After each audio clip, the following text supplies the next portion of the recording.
محمد منظور نعمانی رحمۃ اللہ علیہ فرماؤندے ہیں یار سندان نوں تے راویاں نوں تسی چھڈو دنیا جہان دی کتاباں ویکھو اداں دا درود شریف نہیں لبھنا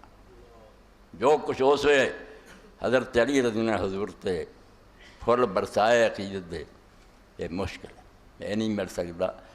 اس تو میں اج اپنے خطبے دا آغاز اسے ہی درود شریف تو کیتا اور حقیقت ہے اب جویں خواجہ حافظ شیرازی رحمۃ اللہ علیہ فرماؤندے زمد ہے نا تمام ما جمال یار مستغنی باب و رنگ و خال و خط جہاز تروے سے بارہ میں تعریفاں کراں اور کروڑاں ارباں کردے گئے تے کردے رہنا لوگوں نے صفاں دیاں صفاں بڑے بڑے عالم ہیں بڑے بڑے شاعر ہیں زور لائی جاندے اب رسول اللہ علیہ السلام دی تعریف کریے مگر فرماؤندے زمد ہے نا تمام ما ساڑیاں تعریفاں نامکمل ہے اسی اڈیاں لا کے زور لائیے نا چک کے کہ تعریف کچھ بھی نہیں ہونی وہ بھی نبی علیہ السلام دی شان دے لائق نہیں ہونی گل بہت تھلے رہ جانی زمد ہے نا تمام ما جمال یار مستغنیس یار دا حسن اینا ہے کہ وہ ساڑیاں نامکمل تعریفاں دا محتاج نہیں یہ کچھ نہیں بنتا ایک خوبصورت پھل نوں اگر کوئی آندا پھل بڑا خوبصورت ہے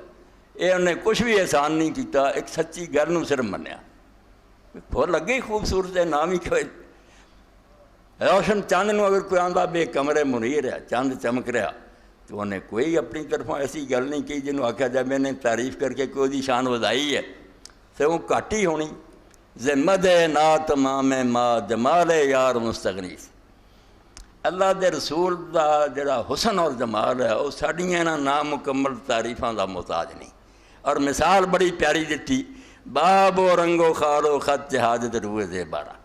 تسی اکھاں والے جے جڑے مرد عورتاں رب نے خوبصورت بنائے چہرے این روشن تے سونے دل نوں کھچتے ہیں آنٹے یہ ہو جائے خوبصورت چہرے نوں کوئی پاؤڈر شاؤڈر سرخیاں دی ضرورت ہے انہاں جنہ اتنے ملو گے سگوں اصل حسن نوں خراب کرو گے باب و رنگ و خال و خط جہاز روئے دے بارہ ایک خوبصورت چہرے نوں کیڑی لوڑ ہے کوئی پالش کیتی جائے یہ مصنوعی وہ ہی کرتے ہیں جنہاں کو اصل نہیں حسن ہوندا تو واقعی اللہ دے رسول علیہ السلام دی شان ایسی ہے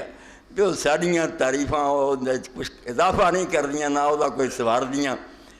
یہ ٹھیک ہے سانوں ثواب دا مستحق بناؤ دیاں اسی حضور دے مدح خانہ شامل ہو کے اپنے لیے کچھ اللہ تعالیٰ کو انعام دی امید رکھتے ہیں